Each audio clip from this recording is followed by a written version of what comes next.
Nowadays, we have so much going on. Full-time job, possibly a part-time job, spending time with the family or loved ones, chores, and just time for ourselves. It can seem overwhelming, and when you throw in the gym and meal prep on top of everything, it can be exhausting.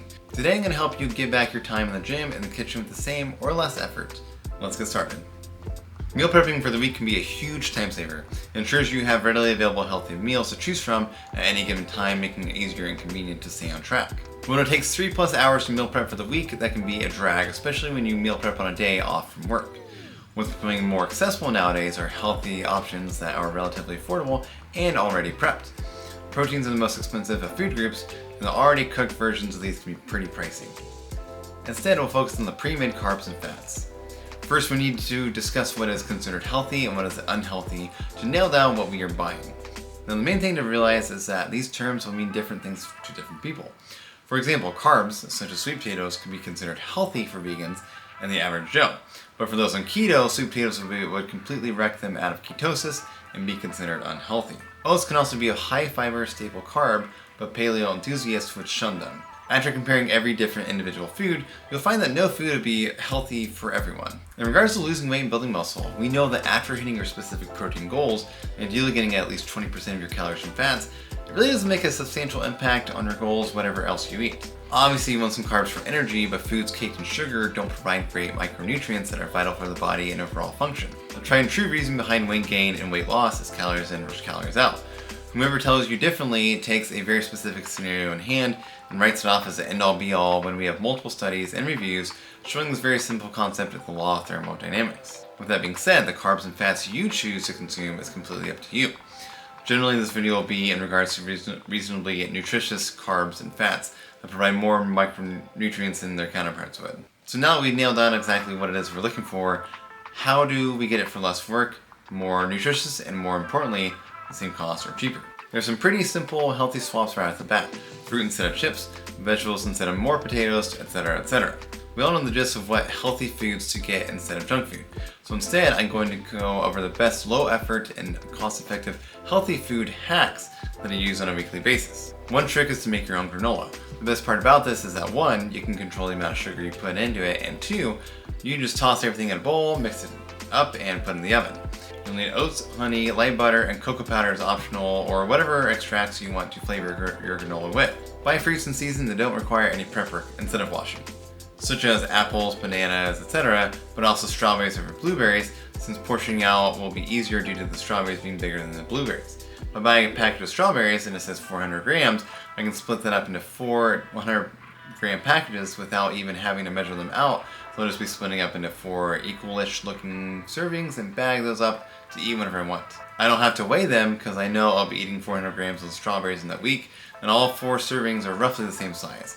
You can even do this with the blueberries as long as the servings look equal to each other. Other fruits that are easiest to prep include apples, bananas, raspberries, and blackberries, pears, etc. Even canned fruits like pineapple can save a load of time instead of cutting one up. The nutritional differences between this and the kosher stuff is pretty marginal at best. Buying a bag of cut up potatoes or sweet potato fries instead of buying regular potatoes, cutting them into strips and then cooking them for 20 minutes saves a ton of time and effort, and the calories might be slightly higher but totally worth it. Another trick is to buy in bulk instead of one at a time.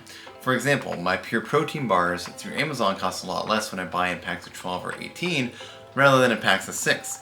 They don't go bad within a year or two and I eat one every day, so you may as well buy a lot, stock up, and save some money and trouble buying a whole nother thing the next week. You can even order 2 to 3 boxes of different flavors to mix and match whatever you want. Another trick is to buy low-calorie popcorn and seasoning with whatever you want. This saves a ton of calories you can flavor accordingly at roughly the same cost as the more unhealthy stuff. Another good little trick is to buy little couscous or rice mixtures where you put the mix, the seasonings, and water into a microwave-safe bowl, microwave for so many minutes, and then let it out to cool. This takes extremely little effort to do. You don't have to be Gordon Ramsay to do it. They're only $3 to $4 and you have carbs for 3 to 4 meals. Pretty easy. Some stores may not have it, but there's this guac in a bag where you squeeze it out and the guac can develop some browning spots and weird spots if you put it in a container, but this package prevents it from happening and it costs roughly the same. I've even seen it in the little individual packets as well. Game changer. Another little hack is to buy salsa instead of buying tomatoes. Salsa is already pre-made compared to having to cut the tomatoes up. This can be a game changer. It's one less thing to prep for probably cheaper. You could even get grape tomatoes so you don't have to cut up anything. If you look at the seasoning aisle, you'll find a bunch of pre-made seasonings. These things can also be game changers, and one little $6 seasoning will last at least 1 or 2 months, can completely change a meal for hardly any calories. One often overlooked trick is to use olive oil spray instead of olive oil itself. A few light sprays does the trick for most things, plus you save on loads of calories, at least 100 calories. Plus it's cheaper and will go a lot longer than the kosher olive oil. If you absolutely crave chocolate chips, try to get them in the mini version. If you can't do that, take the bottom of a butter knife and whack them to high heavens to break them up into smaller chunks, or you can use a blender to blend them up into finer chunks. This will make sure the chocolate chips are more spread out on whatever you eat, let's just say pancakes, so you'll get chocolate chip taste in every bite and for fewer calories. If you think about it, let's say you want 15 grams of chocolate chips in your pancakes. If you have 3 giant 5-gram chocolate chips, you're really only going to get 3 bites of chocolate chips because it's going to be more concentrated in those 3 bites. If you broke them down into 0.5-gram pieces, you have 30 of those you can spread across the pancake. You get the same chocolate flavor, you know, and love for the same amount. You can even use less as it'll be more spread out and saving calories this way. If you've ever had a burrito and gotten a mouthful of just plain burrito, none of the good stuff, well, instead of taking the time to prepare your burrito meat, the insides, and then try to stuff them into a burrito, save the final step and do burrito scoops instead, taking only half of the burrito with you on the side. Burrito shells come at anywhere from 400 to 500 calories per shell. If you're trying to lose weight, that can add up, especially when it's just in the carbs. And we haven't even thrown in any cheese or bacon or guac or any of the good stuff. Using only half the burrito saves us 200 to 250 calories. You can either bank in your deficit or for that day, or use for the cheese or the bacon or the guac or anything else you want to put in the burrito. Well guys, thanks again for watching this video. I hope one of these tips was helpful for you. If you have any other healthy food hacks like these, let me know in the comments below so others can get in better shape as well. The biggest barrier I found to eating healthier is time to prep the food as well as the cost.